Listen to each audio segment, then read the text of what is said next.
monsieur, bonsoir. À la une de cette édition, des avions russes survolant l'espace maritime estonien attisent les inquiétudes à l'Est alors que les négociations sur la guerre en Ukraine semblent à l'arrêt international. Toujours avec le discours d'Emmanuel Macron devant les Nations Unies, l'opportuniste président a joué sa partition qui ne devrait pas déboucher sur grand-chose. Et enfin, nous évoquerons la loi euthanasie dont l'examen va commencer au Sénat.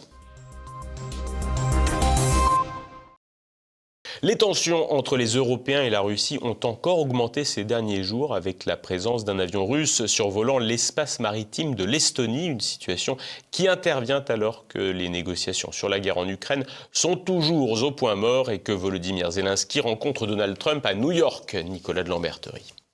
Depuis 2 semaines, Russes et Européens semblent se titiller de plus en plus avec ce qui semble être une stratégie asymétrique du côté des Russes. En effet, si les forces armées ukrainiennes sont en situation d'infériorité et donc de conflit asymétrique avec les forces armées de la Fédération de Russie, il en va de même pour les Russes vis-à-vis de l'OTAN. Et justement, ces derniers jours, plusieurs incidents ont émaillé les frontières entre la Russie et les pays européens membres de l'OTAN, les Russes jouant avec les nerfs des Européens, qui désormais à chaque incident se demandent si les Russes ne sont pas derrière. C'était notamment le cas hier, lorsque plusieurs petits drones ont survolé l'aéroport de Copenhague au Danemark, provoquant une interruption ou une perturbation du trafic durant plusieurs heures. Pour le moment, aucun élément ne permet encore d'identifier l'origine ou le commanditaire de ces événements. Ces derniers jours, plus exactement le vendredi 19 septembre et le dimanche 21 septembre, des avions russes ont survolé l'espace aérien maritime de l'Estonie pendant un court instant. Ils ont été renvoyés vers les espaces aériens internationaux par des chasseurs de l'OTAN. Dans ce cas précis, il faut mentionner que le couloir aérien que peuvent emprunter les avions russes pour relier notamment Saint-Pétersbourg et Kaliningrad est extrêmement réduit, puisqu'il s'agit d'un couloir qui fait parfois moins de 10 km et que l'erreur reste donc possible, même si sa répétition sème le doute. La ministre de la Défense lituanienne a d'ailleurs tweeté à ce sujet, faisant référence à l'avion militaire russe abattu par la Turquie en 2015, lorsqu'un avion russe survolant la Syrie a fait une petite incursion dans l'espace aérien turc. Rappelons toutefois qu'à l'époque, Moscou avait menacé de prendre de très nombreuses mesures de rétorsion et qu'Ankara avait rapidement fait profil bas et indemnisé les familles des victimes.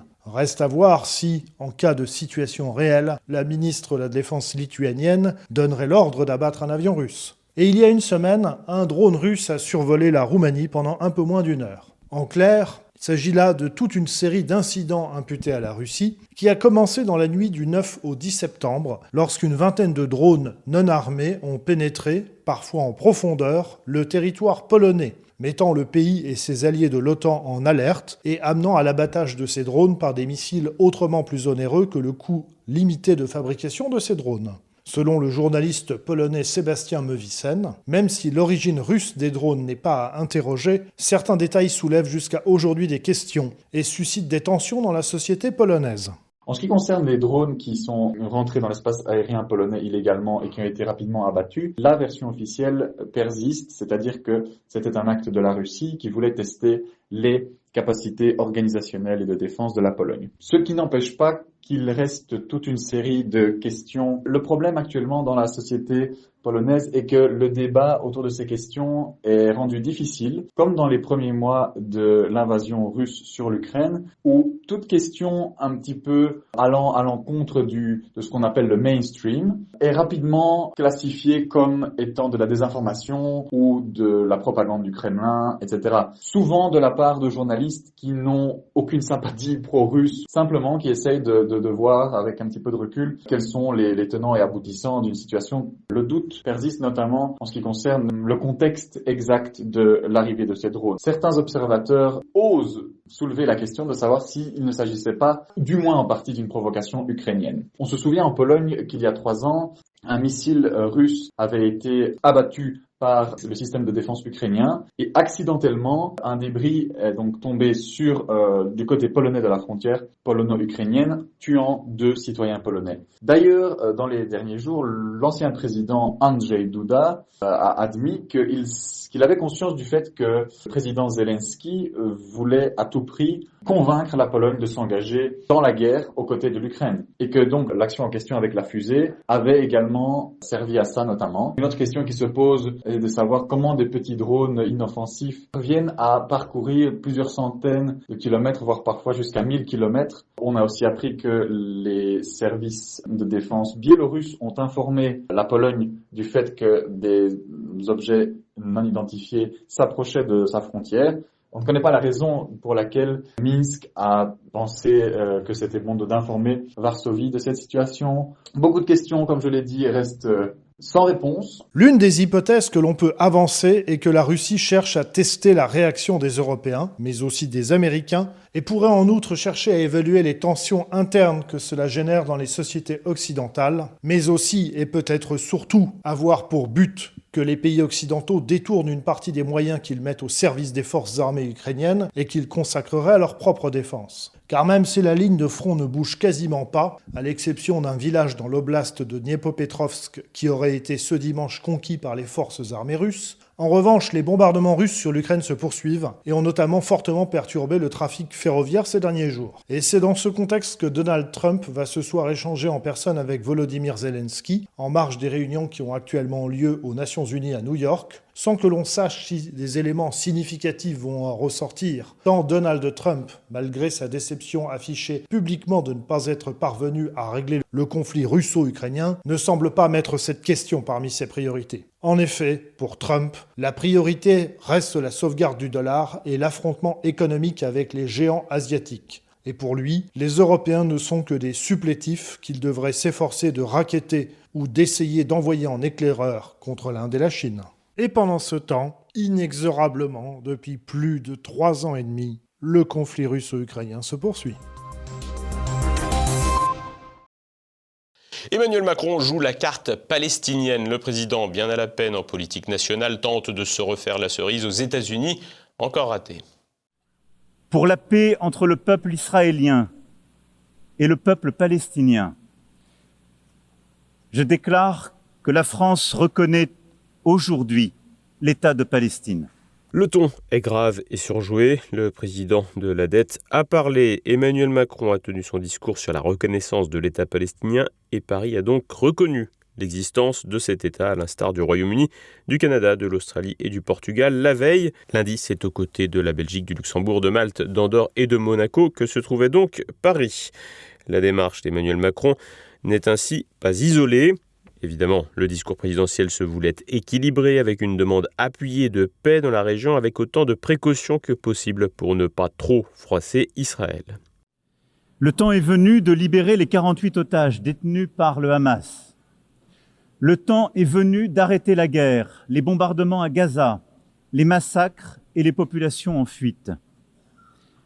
Le temps est venu car l'urgence est partout. Le temps de la paix est venu, car nous sommes à quelques instants de ne plus pouvoir la saisir. Sans jamais dire le mot génocide, le président français a néanmoins évoqué les massacres. Son discours a évidemment agacé du côté de Tel Aviv, sans ravir pleinement les défenseurs de la cause palestinienne en France et ailleurs. En effet, si Emmanuel Macron estime qu'il y a des massacres israéliens, comment peut-il renoncer à instaurer des sanctions contre l'État hébreu ? Le « en même temps » macronien souffre ici encore de contradictions. Habitué à faire des plans sur la comète, le président français a même évoqué l'après-guerre, esquissant un cadre concret, démantèlement militaire et politique du Hamas, renforcement d'une autorité palestinienne renouvelée pour gouverner Gaza et création d'une force internationale de stabilisation sous mandat du Conseil de sécurité de l'ONU avec aide internationale pour le désarmement. Des vœux pieux qui ont été balayés dès le lendemain par Donald Trump qui rencontrait des chefs d'État arabes. Si la reconnaissance de l'État palestinien s'inscrit tout à fait dans la tradition diplomatique française, la méthode Macron, qui consiste à privilégier l'effet d'annonce sur les avancées concrètes, semble condamner encore plus la France à un rôle de spectateur. En effet, si Paris a coprésidé cette 80e Assemblée générale des Nations Unies à New York avec l'Arabie saoudite, d'autres États européens se sont bien gardés d'une telle reconnaissance. C'est le cas de l'Allemagne, mais aussi de l'Italie qui garde des cartouches éventuelles pour négocier demain avec Israël. La démarche macronienne aura peut-être fait gagner quelques points d'opinion en France au président dans un segment de population d'origine immigrée, mais elle n'aura très probablement aucun effet favorable à la paix en Palestine. L'euthanasie bientôt débattue au Sénat. La commission des affaires sociales va commencer l'examen du texte après plusieurs auditions et alors que l'ONU tire la sonnette d'alarme. Renaud de Bourleuf. La piqûre mortelle arrive au Sénat. Demain, mercredi, la commission des affaires sociales va plancher sur l'examen du texte adopté le 27 mai à l'Assemblée nationale. Rappelons que la proposition de loi, telle que validée par la Chambre basse, légalise l'euthanasie ou le suicide assisté pour les majeurs de nationalité française ou résidant légalement, atteints d'une affection grave et incurable en phase avancée ou terminale, présentant une souffrance physique ou psychologique et en capacité de manifester leur volonté de façon libre et éclairée. Le texte prévoit une clause de conscience extrêmement limitée dans la mesure où le soignant réfractaire est obligé d'orienter le patient vers un autre praticien. Et un délit d'entrave pénalise l'assistance à une personne en danger. L'Assemblée nationale n'avait adopté le texte qu'à 54% des voix. Au Sénat, les deux rapporteurs du texte sont les élus LR du Lot-et-Garonne Christine Bonfanti-Dossat et du Vaucluse Alain Milon. Pas de fanatisme de leur part vis-à-vis de la piqûre mortelle. En 2023, Christine Bonfanti-Dossat a rendu au Sénat un rapport sur la fin de vie. Elle y notait que l'euthanasie était, je cite, « une réponse inappropriée et dangereuse à une demande diffuse et équivoque ». Quant à Alain Milon, médecin généraliste de profession, il s'est prononcé contre l'euthanasie et le suicide assisté et pour le développement des soins palliatifs, alors que le texte était débattu à l'Assemblée nationale.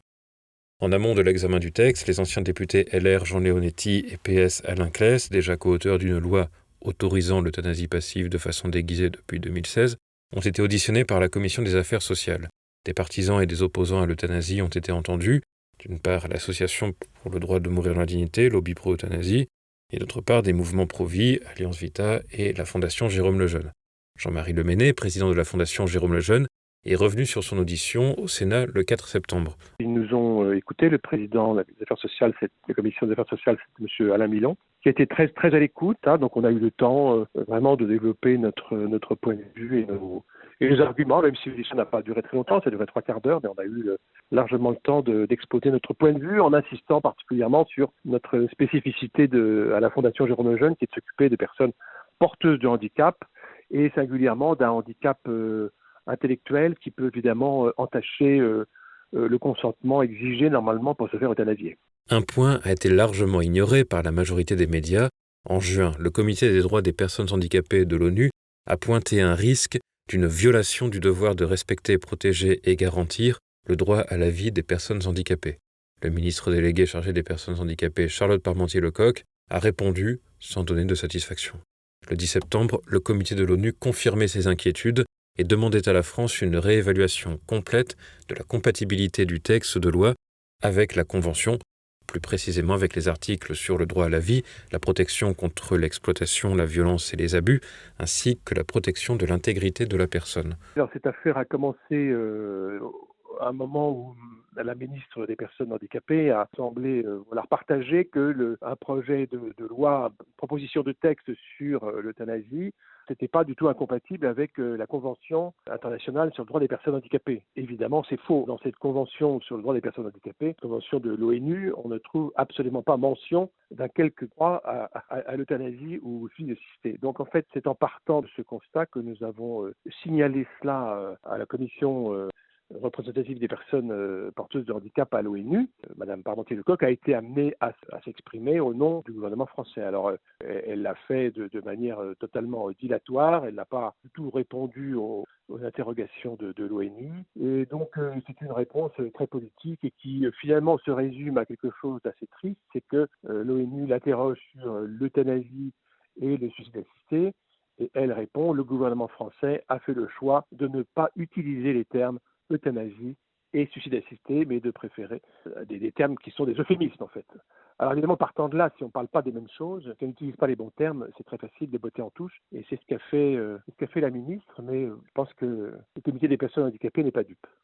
Nos dirigeants ignorent la recommandation du comité de l'ONU, mais avec l'instabilité qui règne, personne ne peut savoir quand ce texte sera adopté. La proposition de loi sera débattue en séance plénière à partir du 7 octobre, le vote étant prévu pour la fin du mois d'octobre. L'adoption d'un texte largement retoqué est un scénario probable, entraînant un retour vers l'Assemblée nationale dans les mois qui suivent. Mais vers quelle Assemblée nationale ? Un dernier espoir serait que l'instabilité gouvernementale, avec un nouveau changement de législature, finisse par débrancher la légalisation de l'euthanasie. Passons à présent à l'actualité en bref en France.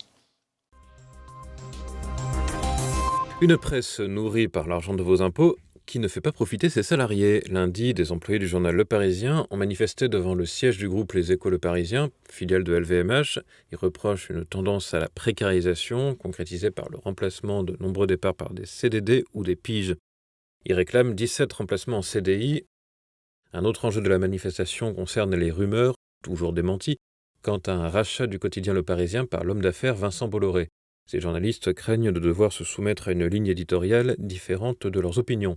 Un dilemme qui ne serait pas inédit aux Parisiens depuis la reprise du quotidien par Bernard Arnault en 2015. Il n'est plus permis d'y critiquer Emmanuel Macron. Agression particulièrement violente par un clandestin connu de la police. Dans la nuit de samedi à dimanche, à Creil, dans l'Oise, une prostituée colombienne a été agressée à l'arme blanche. Touchée au flanc, au bras et surtout au niveau de la carotide, elle présentait plusieurs plaies saignantes. Elle a été hospitalisée sans pronostic vital engagé. Elle avait échappé à son agresseur en se réfugiant dans un commerce. L'individu a été arrêté et placé en garde à vue. Afghan, âgé de 28 ans, il était déjà connu de la police.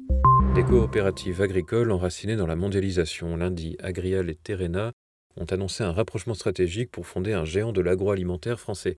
Les deux coopératives, comprenant notamment les fromages Soignon, les viandes Père Dodu ou les salades Florette, pèsent respectivement 7,1 milliards et 5,6 milliards d'euros de chiffre d'affaires.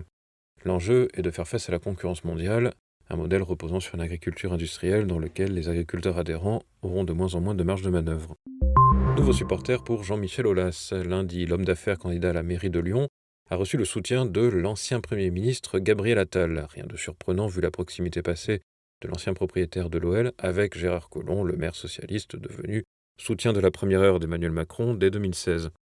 Jean-Michel Aulas avait d'ailleurs repris le micro-parti Prendre un temps d'avance, fondé par l'ancien maire décédé en 2023. Le soutien de Renaissance s'ajoutant à celui de LR, Jean-Michel Aulas semble bien parti pour marquer un but pour les municipales de 2026, d'autant que son aura à Lyon touche aussi une partie de l'électorat plus ancré à droite.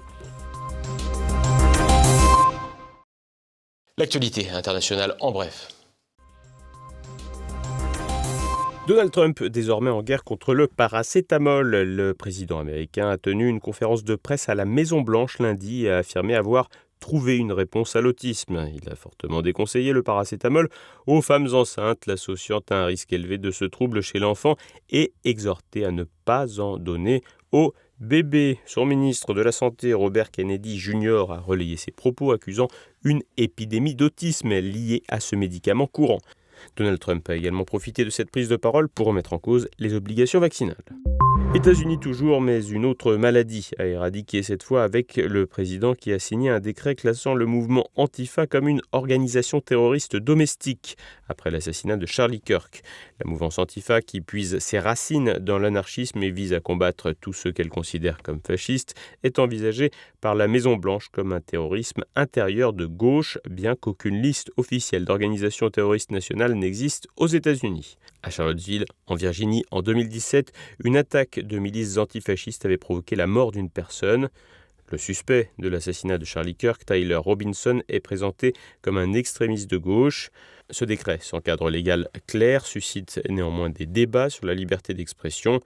En France, une pétition pour que la mouvance Antifa soit déclarée comme terroriste a été lancée le même jour sur le site pétitionliberté.com. La croisière s'amuse tourne au radeau de la Méduse, partie de Barcelone. Le 31 août, la flottille Global Sumud for Gaza, visant officiellement à briser le blocus israélien, enchaîne les déboires, attaques de drones, retards techniques et tensions internes. À Bizerte, le 16 septembre, le coordinateur maghrébin Khaled Boudjema a démissionné, indigné par la présence de l'activiste queer tunisien Saïf Ayadi, accusant les organisateurs d'avoir caché son identité. Greta Thunberg a aussi quitté le conseil d'administration, critiquant une communication trop centrée sur les querelles internes. Malgré tout, les 50 bateaux avec 130 militants, dont 7 députés LFI, poursuivent leur route vers Gaza avec des comptes rendus quotidiens sur le réseau social X de l'ancien chroniqueur de chez Cyril Hanouna, Thomas Guénolé, qui semble vivre son premier périple aventurier. Accord pacifique pour l'UE. Lundi à Bali, l'Indonésie et l'Union européenne ont signé un accord de libre-échange après 9 ans de négociations accélérées par la guerre commerciale initiée par les États-Unis. Paraphé par le ministre indonésien Erlangga Hartarto et le commissaire européen Maroš Šefčovič, cet accord facilitera les échanges entre les 27 pays de l'UE et la plus grande économie d'Asie du Sud-Est. 80% des produits indonésiens, comme l'huile de palme, les chaussures et les textiles, bénéficieront ainsi de droits de douane nuls. Les exportateurs européens économiseront 600 millions d'euros annuels. Face aux tarifs américains, cet accord diversifie les partenariats commerciaux. En revanche, il ne favorisera évidemment pas la relocalisation industrielle sur le vieux continent. Par ailleurs, en matière écologique, les 11 000 km qui séparent Paris de Jakarta donnent une petite idée de la supercherie bruxelloise en la matière, sans évoquer évidemment la question de la déforestation liée à l'huile de palme. C'est la fin de cette édition. Ce soir, Choc du Monde et demain, mardi, dès 7h, un nouveau numéro d'Open Box TV. C'est le moment de se quitter. Merci de votre fidélité. À demain.